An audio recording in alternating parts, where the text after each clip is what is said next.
En el segon apartat d'aquest tema 2 de la producció parlarem dels agents econòmics i del flux circular de la renda. Comencem pels agents econòmics, que són bàsics per entendre després el flux. Els agents econòmics, qui són? Són aquells que s'encarreguen de decidir quins béns produïm, com ho produïm i per a qui ho fem. Llavors, són les famílies, les empreses i el sector públic. Tenim aquests tres. Aquests tres agents són els que intervenen en aquest flux i en decidir quins béns es produeixen, com produir-los i per a qui fer-los. Les famílies, que nosaltres formem part d'aquestes famílies, què fem? Doncs consumeixen, no? Nosaltres consumim o béns o serveis, un telèfon o un servei, anem a la perruqueria. I també, què fan? Presten els factors productius. També som un factor, és a dir, som un capital humà que treballa. Per exemple, jo com a professora, els pares com a metges, com a tècnics, el que sigui, però nosaltres som un capital humà, llavors som factors productius. I quin és el nostre objectiu? Realment és satisfer el major nombre de necessitats, perquè ja sabeu que les necessitats són il·limitades. Llavors, en funció de què? En funció dels nostres ingressos i de les nostres preferències. Aquest és la família, és fàcil. Després les empreses. A les famílies, on comprem aquests béns i serveis? A les empreses. Doncs a les empreses produeixen aquests béns i paguen a les famílies a canvi dels factors. És a dir, si jo o una persona treballa per una empresa X, doncs aquesta empresa pagarà a la família per aquest treball, és a dir, la nòmina, el salari. Llavors, quin és l'objectiu de l'empresa? Ho posa aquí, aconseguir el major benefici. Què volen? Guanyar diners. Llavors, aconseguir el major benefici possible venent productes o fent-ho a major preu, depenent de l'estratègia de l'empresa. I després està el sector públic, en aquest cas l'escola, els metges, regulen tota l'activitat econòmica. Tot està regulat pel sector públic. I llavors, quin és el seu objectiu? Augmentar el benestar de tots els ciutadans, donant eficiència, equitat, estabilitat. Per això, ja ho veurem, en aquest cas tenim una equitat donant una educació pública a tothom. Aquest seria un exemple, o una sanitat pública a tothom. Doncs bé, aquests tres agents participen en el que es diu el flux circular de la renda. El flux circular de la renda és circular per què? Perquè no paren de moure's els diners. Els diners es mouen de manera circular, com també els factors, els béns, els serveis. Anem a veure com es mouen. Hi ha dos tipus de mercats. Es diu el mercat de béns i el mercat de factors. Només per la paraula és fàcil de saber. El mercat de béns, què es donarà? Doncs béns i serveis. És a dir, l'empresa ofereix, veieu la fletxa, ofereix béns a les famílies i les empreses què fan? Donen diners.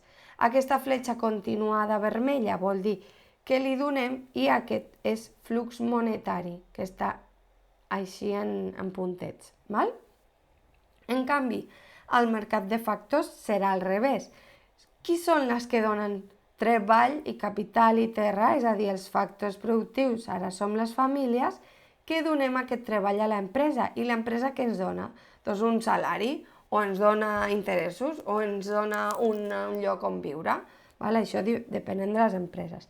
Però veieu que sempre hi ha aquest flux de diners, cap aquí, cap allà, o d'aquí cap allà. És igual, però sempre hi ha un flux circular.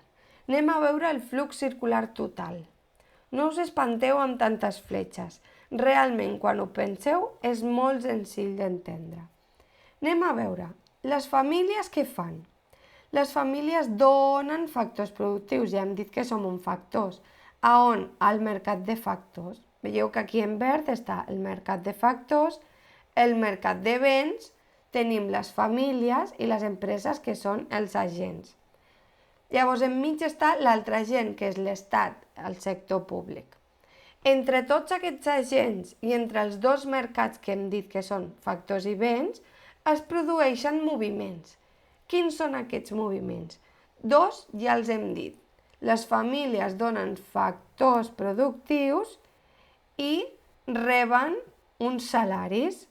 Les empreses donen béns i reben uns diners per aquests béns. Però hi ha més fletxes. Anem a veure. Les empreses que paguen també. O sigui, aquests factors productius venen a les empreses i elles paguen salaris. Aquesta és la mateixa fletxa. El que passa que està enmig del mercat de factors. I aquesta és la mateixa que hem vist abans. Les empreses donen béns a través de què? Béns o serveis, A través de què? A través de diners. Això són els ingressos de les empreses i això són les despeses de les famílies. És a dir, imaginem-nos que jo treballo en una botiga informàtica. Jo dono el meu treball, és un factor productiu. I l'empresa em dona un salari. I ve el Joan i em compra un ordinador. Jo, l'empresa, li dono a l'ordinador i la família què fa? Es gasta uns diners, per això són despeses, però l'empresa rep uns ingressos perquè està augmentant els ingressos d'empresa, perquè està venent. Val? Aquestes són molt fàcils. Anem a veure les de dins. Què rep el sector públic, l'Estat? Doncs a través de les famílies i de les empreses rep impostos, els diners que paguem, els impostos, ho reben l'Estat. I l'Estat què dona? Ajudes a les famílies o subvencions. Són ajudes però a les empreses. Es diuen subvencions. I per l'altra banda, què hi ha? Doncs l'Estat a vegades compra i agafa béns, com per exemple les taules de l'escola, les compra, són béns que compra. Llavors els paga o ven a l'empresa de l'ascensor a arreglar o a revisar l'ascensor, doncs també compra aquest factor, aquestes persones que venen a el manteniment. Llavors l'Estat sempre paga a través d'aquí. Aquest seria el flux circular. Com veieu, els diners es mouen contínuament. I ara anem a fer un exemple real. Aquí la Maria compra un mòbil. Llavors l'empresa li dona el mòbil a la família. Tenim aquests dos agents que intervenen. Li dona el mòbil i la Maria què fa? Doncs la Maria li paga 150 a la botiga d'informàtica. El 2. Llúcia és contractada per l'empresa Copymaster i cobra 1.000 euros. Doncs la família, és a dir, la Lucía, dona aquest servei a l'empresa, i l'empresa què fa? Doncs li dona el salari, rep 1.000 euros a canvi. Un altre, Carles rep una beca de 1.500 euros de l'Estat, és a dir, intervé el sector públic i una família, perquè es diu Maria, Carlos i Lucía. ¿Vale? Llavors el sector públic li dona una ajuda, 1.500, per tant, del sector fins a la família. I la 4 és la cafeteria propietària paga 500 euros d'impostos. És una empresa i a qui li paga els impostos? A l'Estat, al sector públic. Llavors va de l'empresa cap al sector públic, que estan els 500 impostos. Això es podia fer en diferents fluxos, però perquè veieu que es pot fer el mateix flux. És senzill, l'únic que hem de pensar és tots els fluxos monetaris que hi ha, és a dir, les ratlles intermitents, i les ratlles contínues, que tots són els factors o els béns que rebem o donem. Doncs fins aquí el segon apartat del tema. Ens veiem a classe.